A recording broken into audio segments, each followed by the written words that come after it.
everybody. Well, as I promised yesterday, I'm going to be doing some potting today.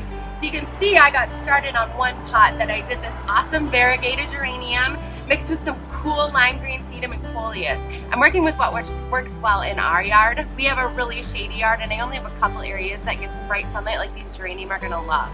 So, and the next pot I'm gonna do is this sweet cobalt blue one that I saved from a shopping trip last year. Not gonna lie, I'm a repurposer. So I've already filled my Miracle-Gro potting mix. I use the moisture control because it gets pretty dry here, and I'm also pretty neglectful on watering sometimes. So I've already pre-filled my pots, and like I said, for this one, I'm gonna be doing some wave petunias, some creeping Jenny, you know, she's pretty creepy, and I'm also gonna mix some coleus in and just do a nice mix planter. So what I like to do is, a lot of these plants that you'll get at the greenhouse come in different sizes. That's a 6-pack. These are nice little 4-inch square guys. And so if you tip these out, some of these you're going to be able to see have some roots that are pretty root bound, meaning that it's been in that container a lot of its life. So you're kind of going to want to loosen those roots up a little bit before you stick them in your mixed pots. It's really just going to help them latch onto your soil and not just stay this little square once it gets in there.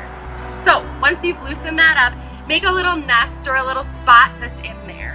A lot of times when you're looking at Proven Winners or some of those more popular container guides, they're going to talk about how you need a thriller, a spiller, and like a dazzler. I don't know that I necessarily follow all of that, but I do like to find something that goes over the edge, something that's a little bit more showy, and something that might flower. Sorry about the traffic, man. It's a busy day out here.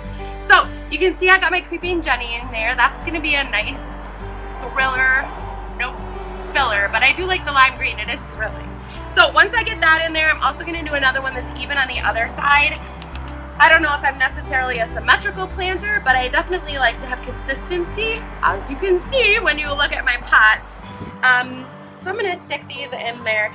A lot of times we found out last year that this creeping Jenny, when it really starts getting spread down, it'll attach right to your soil and come back next year. So be careful when you're planting this, where you're putting it.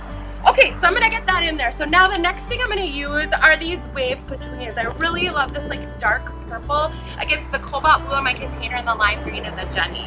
So this is a 6-pack, and really what works best is that if you just rip this with your fingers, that plastic just opens right up and you're able to get right into your plant.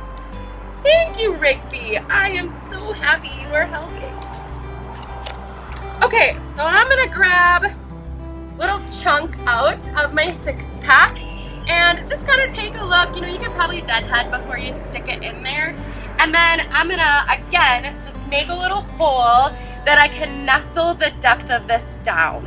And I wanna go a little deeper than just on the surface. I'll have to come back and add some more soil to the top of this once I'm all done. Okay, I'm just gonna do a few more. All right, now this side is where I'm gonna try to get my really bright hot pink coleus in there. So you can see when you buy coleus, I bought a flat of it in these little 6-packs. You can buy 4-inch, you can also buy some 6-inch really awesome Kong coleus, which are like enormous. But the ones I'm gonna be searching for, and I'm gonna try to put in, are these ones that have this really hot pink and the lime green. As you can see, I've got a theme building here. So I am going to basically just start with these. Now some of these are really dry from when I got them from the greenhouse, so just be careful when you're putting them in there that you're not going to lose all the soil that came with it, and then you've just got this like stem, which is really hard to work with. Again, once you get your planters all done, like I said, I'm going to put a little top coating of soil to make sure everything's buried deep enough, but then I'm going to have to get these babies watered almost right away, so that way they kind of get a chance to settle into their new little houses and get the water that they probably really are going to need. They seem a little dry. They might be. Coleus for me grows like wild. So it looks like I've got these small, tiny little babies, and I will say the instinct is you're like, wow, I have all this open dirt and I have all this open space. Don't I need to like fill that up? No, man, this is the beginning of your pots. Give it some time. I promise you, you're gonna come back and look at these in a month and they're gonna be overflowing with these plants.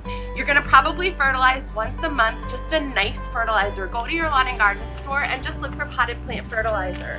I promise you, this is gonna turn into something magical on your patio or deck. Thanks for joining today, guys. Bye.